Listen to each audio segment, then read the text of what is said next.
So my name is John Fuse. I'm the Associate Rector here at St. James in the City.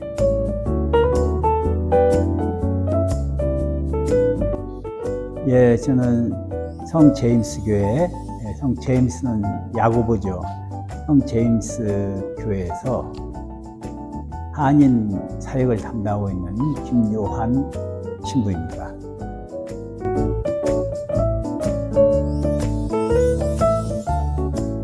Hi, I'm Kate Kress, the Reverend Dr. Kate Kress, and I'm the rector here at St. James. That's another way of saying I'm the head priest. And my senior associate is the Reverend John Kim, and my associate is the Reverend John Fuse. And together we're the team that leads this church that was founded in 1926. It's a big neo-Gothic building about to be fully renovated in the coming year and a half. And a really wonderful place with lots of history.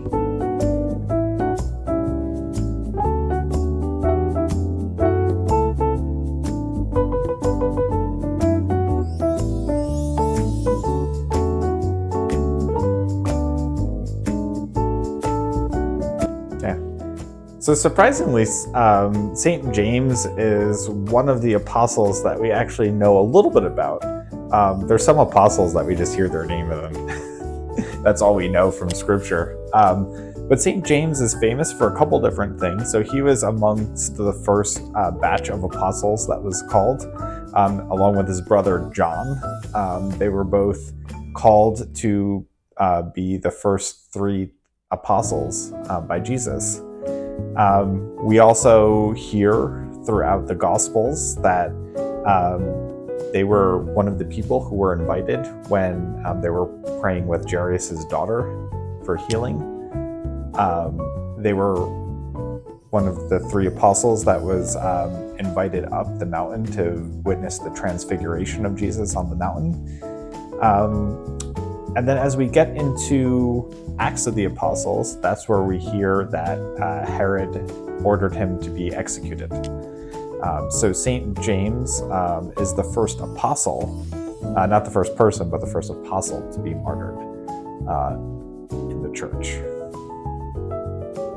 After his death, he was executed by Herod. He was beheaded, and his followers were so sad, and they wanted to get his body back to Spain, called Hispania in those days, because he apparently, and we don't have any actual historical records of this, so now we're in the region of holy tradition, another word is legend, that he had spent time in Spain evangelizing people.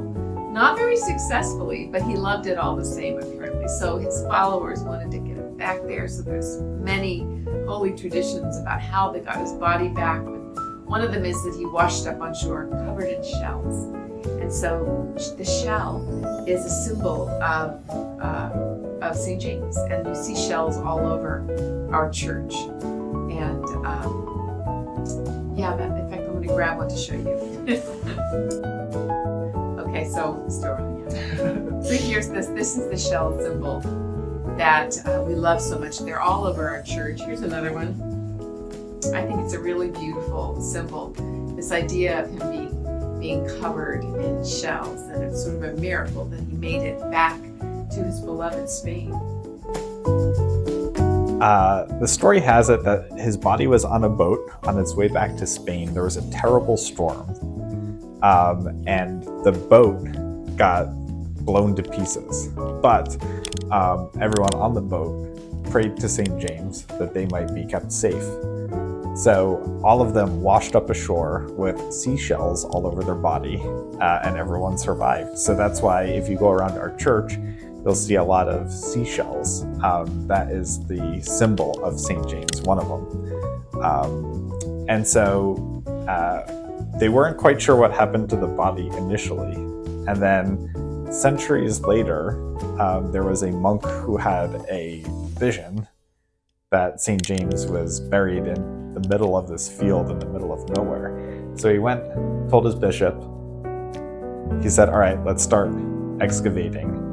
And the first night that they were there, and they started digging, all of a sudden, all of these stars started shining really brightly in the middle of this field. So in Latin, Campus Stellum would have been a field of stars, and then that became Compostela in Spanish. So it's named after all of those stars that started shining brightly as they started digging.